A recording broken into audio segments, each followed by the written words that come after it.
Shalom, bien-aimés dans le Seigneur. Nous continuons avec notre méditation sur le thème « Comprendre la présence de Dieu ».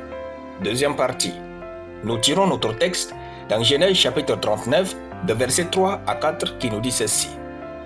Son maître vit que l'Éternel était avec lui et que l'Éternel faisait prospérer entre ses mains tout ce qu'il entreprenait. Joseph trouva grâce aux yeux de son maître qui l'employa à son service, l'établit sur sa maison et lui confia tout ce qu'il possédait. Gloire à Dieu. Quand Dieu est avec nous et que nous comprenons sa présence, nous savons que les choses peuvent aller mal, mais jamais être contre nous. Et nous pouvons faire prospérer les autres. Lorsque Joseph fut vendu comme esclave, Dieu était avec lui et n'a pas empêché sa vente. Une fois chez Potiphar, Dieu permit que les qualités de Joseph fassent prospérer les affaires de son maître.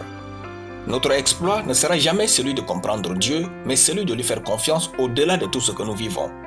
Dieu est cette personne qui permettra que nous soyons dans une mauvaise saison sans rendre mauvaise notre vie entière. Comme Joseph, survivons à l'incompréhension de la présence de Dieu et mettons pleinement nos talents au service des autres. Refusons d'être égoïstes, car la grandeur se trouve dans notre capacité à nous oublier pour faire du bien aux autres. Dans la situation difficile que nous vivons, Dieu teste notre foi en sa présence. Dieu veut que nous nous accrochions à lui plus qu'aux circonstances et aux choses de notre vie. Si vous ne voulez pas perdre une chose ou une personne chère à vos yeux, ne laissez jamais cette chose ou cette personne prendre la place de Dieu dans votre vie. En d'autres mots, ne désobéissez pas à Dieu pour être avec cette chose ou faire plaisir à cette personne.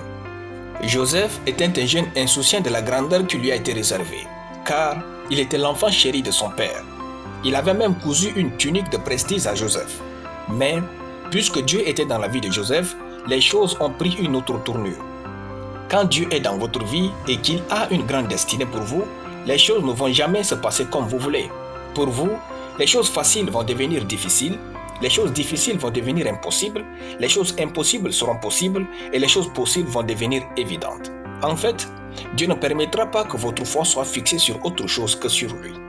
Ainsi, tout ce dont vous avez besoin pour jouir de la présence de Dieu se trouve dans votre capacité à rester concentré sur lui seul.